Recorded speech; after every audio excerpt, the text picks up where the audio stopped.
All right, good afternoon. Thank you very much for the opportunity. We're kind of crazy because we are trying to design a regenerative green fallow system in 6 to 9 inches of rainfall. Yeah, so I think we've heard all the way through today around what are the soil health principles. Obviously, they eliminate disturbance, the soil armor, the crop diversity, the rotation. They keep the growing rip as long as possible, and that's where the cover crops obviously come in. And there was a couple more that I heard briefly today with Isaac, livestock integration, and then I like to throw a sixth one in. I'm trying to eliminate synthetics and chemicals altogether.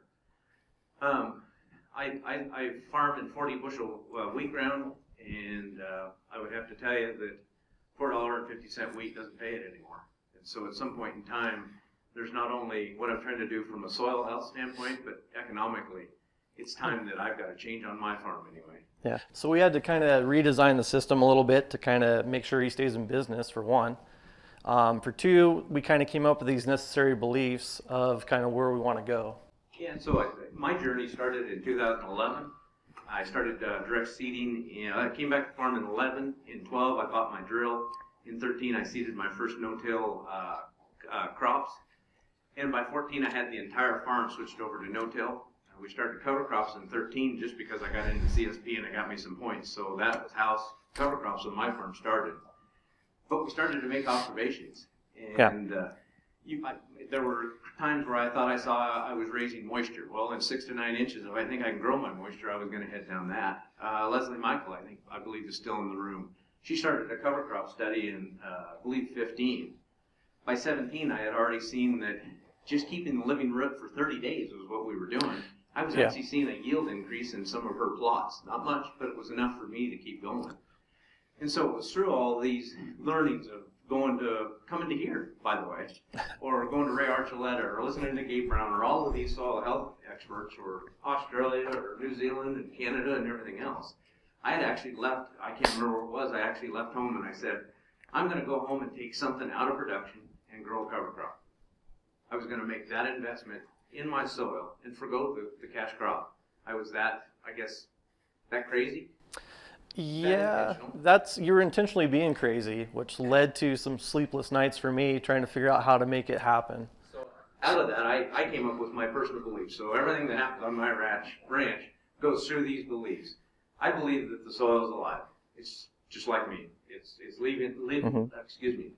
living and breathing. I'm going to work with nature as far as I just need to get out of its way.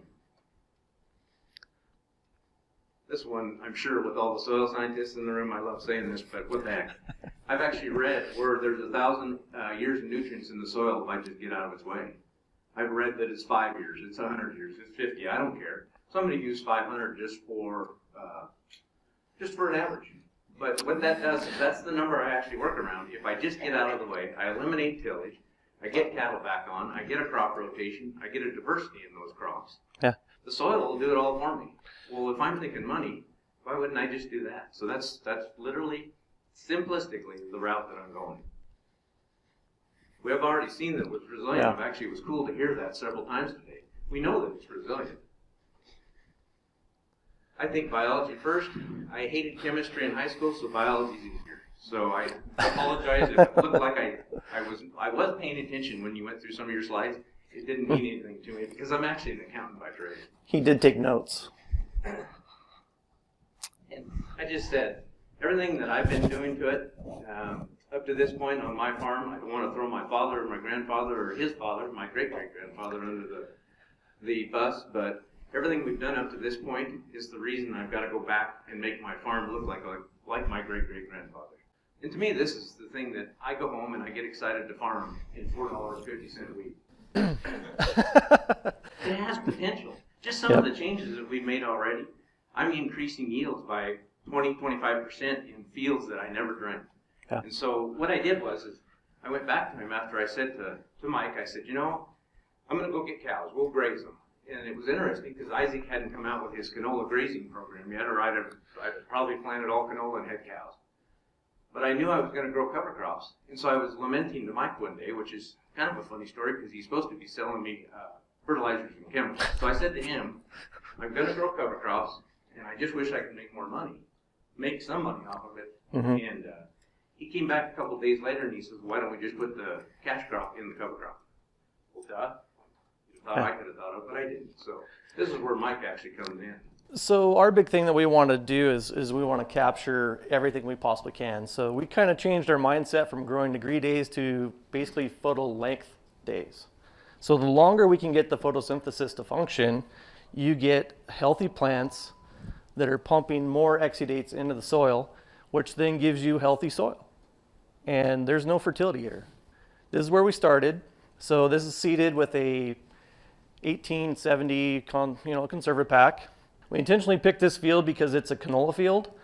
And also, like most trials or plots, they always give you their worst ground first. And so we thought, well, we had nothing to lose. So we went out there and seeded this on the 22nd of May. Yep, and this is a 5-way blend. Right here is what it was. We wanted to kind of keep costs and things like that in the front side. We were trying to manage everything from the beginning. It wasn't until we started opening up, 30 days later, you started seeing this huge association with the soil.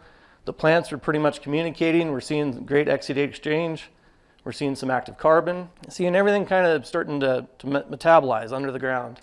We didn't get a lot of growth above ground, which is kind of weird because we were fallow. It was winter wheat, fallow, winter canola, fallow, and we seeded into it. So we're essentially, biologically, it's a desert. So we were really surprised 30 days into it that we're seeing anything.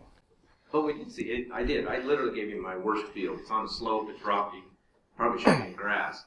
But one of the things we first observed, and I heard Tracy say it and several others, is that I had moisture. Of course I had moisture in May. All of my rocky ridges, which is the majority of this field, all came. I finally had a crop. I finally had a growing root. And so I'm finally getting photosynthesis and all of that go on in that rocky ridge, where if I wait until September, I know what it's going to be. I won't get a stand. It'll be weeds next year. It'll be thistle. And that's just the process that it's been in since we've conventionally tilled that field 60 years ago. Now I've got something that's growing. So we're both excited at this point. But I'm explaining to Doug, I'm like, hey, we're way early here. We got some hot heat coming. Basically, Douglas County up there does not see a drop of rain during this hot summer months. Well, it's 100% chance of wind and hot wind. So 30 days later, I come back out to the field, and usually the fields are starting to become, a lot of mare's tail, a lot of Russian thistle. We start seeing that. The draw bottoms are alkali, so we end up with a bunch of kochia there. All of the rock knobs and all of the sand knobs and things like that, there's usually nothing but Russian thistle. I walked this whole field, and the only thing I could find in this blend was mare's tail. So I knew that day that we were going to have to change the mix just a little bit because I missed it by design. But we were intentionally trying to see what it would do to prevent and actually create a true green fallow. This is where I really got excited too, because after I got done walking across it, I was like, well, our next concern is moisture. How are we sitting? What's it look like? It's clear to the top. Great moisture. And these are observations I'd actually made clear since 13. As the cover crop kept growing, the moisture just stayed. We weren't using, I knew we were using submoisture, but it was pulling that submoisture up and bringing it to the surface. What was happening was that we had it in our heads that we had to terminate the cover crop so I could keep moisture for my fall seeding. Literally within 5 days of termination, every time since 2013, it dried it out, made it rock hard, and I needed to pray for a rain. So our slogan was, if it dies, it dries. And so that's what we kind of sloganed up on that, is how the cover crop systems were functioning up until this point. So I got to fast forward here just for time's sake. So we're going to skip through and go all the way to September 11th is when I was able to get back up there again. I had to go back to my day job and do other activities, and I couldn't get back to the field till this timing. So August was nasty for us. It was very hot. You're 90 plus degrees every day, no rain in sight. We're looking at it, we're a little nervous. I pull up in the pickup, I get out, I step into the field, and I notice it's as hard as concrete. I'm thinking to myself, I'm like, oh boy, we're in trouble, because this thing, I knew by intent that it would go dormant, and I was hoping that it would actually resort back to that. And so we designed it to be that way. Just, it was a little nerve-wracking watching it. So as we approached the field and I got the shovel in there and we opened it up, the ground completely changed. It went into this like really platey, hard clay, big fragments that wouldn't break apart. The roots went woody. You could actually see some acetomyces and things like that interacting with them.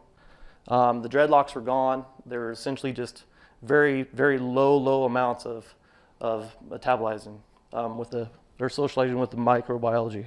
That's what you saw when you pulled it open. Got to be able to look at it. Little concerned, all the crowns were alive. They were functioning. All of the tissue was still green and active. At this point, I wasn't sure. I was a little concerned, but Doug was like, "Don't worry about it." No. He left until God, I November wouldn't 11th. bring I this watched up. it all summer. That road, go back and screen, that road goes to my landlord. So guess who was driving by the field every day? On the other side of the road was my failed canola attempt for the disc drill in my area. The disc drill would have worked if I could have set it right. So that landlord was driving by 600 acres of, we mentioned you only need to start out with 100 acres. I actually have 800 acres of that cover crop the first year. And then, of course, the 500 acres of failed canola on the right-hand side. So I literally have been down on my hands and knees. When we get somewhere into October, towards the end of October, and I'm literally down on my hands and knees in tears now, and I pinched one of the triticales, which is supposed to be the cash crop. And I called him up and I said, I think this thing's alive, and I think if we get a quarter of an inch of rain, why I came up with that amount. I said, I think we're back in the game. And he literally was getting ready to go to hunting, didn't care what I said. I had a 2-week elk camp trip planned, and they were not going to wait for me. And he says, I'm just going to leave you with this. If you get a quarter of an inch of rain, it's running. Because that's about a 12-inch slope there. That field is my worst erosion field for running. He said, if you get a quarter of an inch, you're going to run. It's so hard. And it was clicked. That was the last I heard of it. I just happened to get a text message from Doug. We call it Cell Phone Corner, where we check in with our wives and everybody and family and stuff. And so we come around the corner, my phone dings, and I'm like, oh boy, Douglas Pool. He's pissed. The message is like, you need to get your butt back here. It rained. So I packed up camp and couldn't get in the pickup fast enough and drove from the Blue Mountains all the way to Dyer Hill as a destination. Got out of the pickup. Here we go, fast forward here. So November 2nd, I roll up to the field, open the door, get out. The field is completely soft again. You can walk across it. You can simply just feel it. And of course, there's my assistant, my dog there. He helps me. But I put the shovel in the ground. I don't know if it was exactly a quarter inch of rain that hit the field, but it was close. And it immediately started to function back. And I would say within roughly about 5 to 7 days. So that being said, we thought we had something at this point. We felt pretty confident it was going to overwinter and do a good job for us. The other thing to note is that we had multiple timings of seeding dates of this same process or cropping system, because we were trying to experiment with what is the best timing, what is the best concept, or best way to basically implement this into the area. Because this May 22nd in my area saved me 3 to 4 Fallow passes. So I had one roundup ahead of this, and then that was the end. That's the end that it saw the sprayer. So remember, back to some of my beliefs in the soil health principles, I'm trying to eliminate chemicals. I'm trying to get the Roundup and 2,4-D out. This did it, with the exception of that little bit of Roundup. Yeah, so he skipped about 3 passes of Fallow and no fertilizer up to this point. Yeah, we forgot to say we had human consugar was the starter in this mix. Yeah, so that was basically, we were just trying to kind of prime it, is what we're after. And lo and behold, it works. It does a good job. Actually, I've had a couple of test jars. If you try to do this at home or at your office, it will blow the jars up. So be careful. I've actually blew up 3,000-gallon tanks and shuttles that look like basketballs. So be careful if you start playing with this stuff ahead of time. Very active. This was after winter. The fun thing about this is I have to shorten this just because of time. Sorry about that, but this field had a bunch of snow on it. We went up there to kind of monitor it. The county usually sets up shop on this road. They'll put cones on both sides because this field always runs so hard that they have to take a grader and remove the dirt from the road. So we were up there during the snow. We don't have that picture. We were walking across the field, and the field down across where my disaster canola stand was rock hard. Water was running below this field, and down on the flat it was running. But this was not. We were walking across the snow, and you could see the air bubbles in the snow, and so we got down on our hands and knees, and the soil was actually infiltrating the water as we walked. There was about that much frost in the ground in that field. Just down over the field, there were 6 inches of frost. And so the cover crop obviously was either warmer from a biological standpoint or whatever was going on. It had poor space. It took the water. But like he said, it's nothing to drive by this field in the spring, and the county's got it blocked. I do have a video I could show you guys later if you want to see it, but I have a video of where we went out there that day in the wintertime and I actually put a shovel in the ground and I filmed popping the soil up with the shovel, one-handed. There's no frost there. Well, very, very small.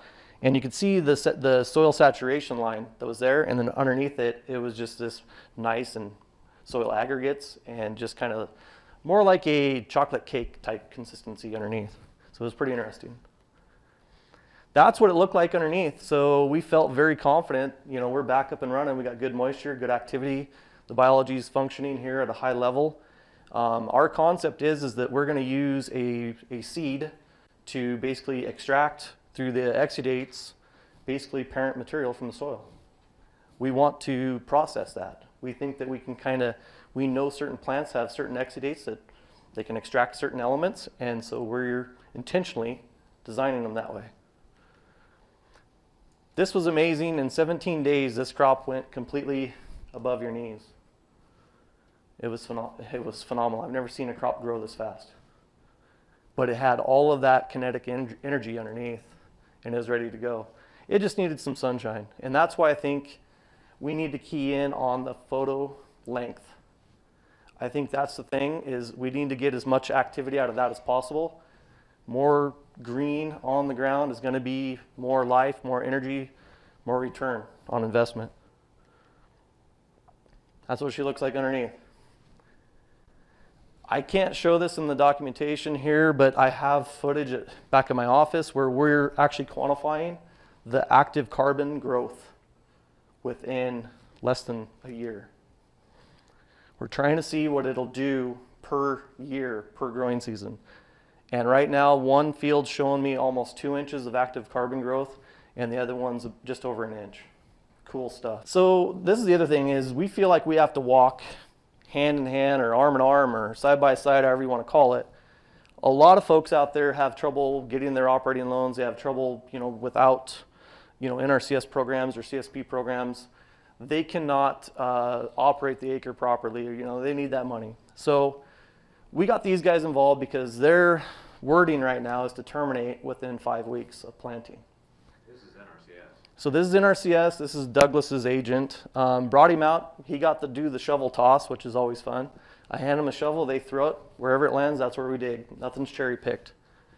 He picked this up, and I want you to note that that's June 18th. He dug the hole, pulled the plant out, and he and I both shook that as hard as we could. Couldn't get the dirt to come out of it. I could reach down and into the hole and grab the soil and create a ball, and I tossed it to him 6 feet away, hit him in the chest. We walked across the road to the neighbor. He was a little surprised, by the way. Walked across the road to the neighbor, and we did the same game. I gave him the shovel. He did the shovel toss out in the neighbor's monoculture, normal system. He threw it. It hit. Dust flew. We dug in, took the same sample size, pulled it out of there, and he's holding the plant, and the root mass is just hardly there. It's already dried back, died back. I reached down in the bottom, and I should be smarter than this, but I was downwind. I grabbed the dirt, and I went to throw it to him again, and it went right back in my face, and then he laughed really hard. So just want to share that with you. Some mistakes were made. When the cover crop guidelines were written, I heard the rumor is they were getting, NRCS was all together working with RMA, and someone at 5 o'clock said, geez, we forgot about summer fallow in the Pacific Northwest. What are we doing? And literally, this is the story I've been told. Now, how much truth there is. And someone said, geez, do something with 90 days before planting or whatever else, yada, yada, yada. And out the door they went. Well, it's not written for what we're trying to do. And so that's why we're intentional with NRCS, because I get to tell the other story. My wife happens to be my crop insurance agent. So when I told her I planted my cash crop on the 22nd of May, she had a heart attack. That doesn't work. You can't put that on the form. And I said, well, I don't want to lie. We had already done our legwork ahead of my wife and found out there is no early planting date, but there is a late planting date. We had to find out the gray areas to navigate the system with these crops, because we did triticale, we did winter wheat, we did winter canola, and so we wanted to make sure that we didn't kick anybody that was running these crops or these trials out of any sort of program that they were enrolled in. So we were trying to hurry up and Food for thought. So Don't make your wife look bad. Yeah, try not to. So I'm getting shoved here, but anyways, this is our version 2. This is what we have out there right now. There's 1,700 acres of this replicated across all kinds of rainfall and all kinds of soil type and all kinds of drills and systems. So we're replicating this, and so far it is phenomenal. I can go out into these fields for the green fallow session of this, and I can hold up 20 bucks of my own money, and it is my money. I hold it up, and nobody's gotten a dollar from me yet. You cannot find from Ritzville to Mansfield a Russian thistle, a kochia, a mare's tail, nothing. The fields are completely weed-free. So, pretty fascinating. This is what we call the trail mix. So, most of the guys when that showed up, because everybody's kind of new to the cover crop system, they wanted in, they didn't know what was going on for sure, but when you show up and you open the bag and this is what they see, they go, what in the hell do you want me to do with that? And where does my cash crop go? So we had to kind of walk hand in hand with these guys and kind of show them that it's okay, you can mix it, you can blend it, it works just fine. We had some guys in dual bins, they could meter it separately, had other guys that were in just a single bin, had to run it through at the same time. This is what it looks like with triticale. This was seeded real late, but this is what it was, second half of the NRCS tour. And that's what it looks like after it frosts. There is no chemical to control the cover. By design, the cover goes down at the frost. So not only are we taking the Roundup off of the Kim fallow, but we're also not adding any chemical to separate the cash from the cover. That's what the system looks like. In that field, we're standing in the most compacted part. We did a 13 to 15 group landlord tour and showed them the best way practices of the area versus our system. And they're hands down, they're on board. So when you get support from your landlords and you're within the program parameters of NRCS, ESP, it's pretty cool. Everything seems to be working on this system. Don't forget my wife. And Doug's wife, because some of the text messages from the couch were a little disappointing for me. Just to showcase what wheat looks like, I'm standing in an alkali bottom. This here, we always have trouble getting this to grow very well, but as you look up the hill there, the plants just start to climb to where they start to go up to about 3 to 5 feet tall. When you put it into perspective under the ground, it's phenomenal difference. The yield potential's changed. Everything's different. And then I'm just going to leave this on the screen for questions, if that's okay. Thank you.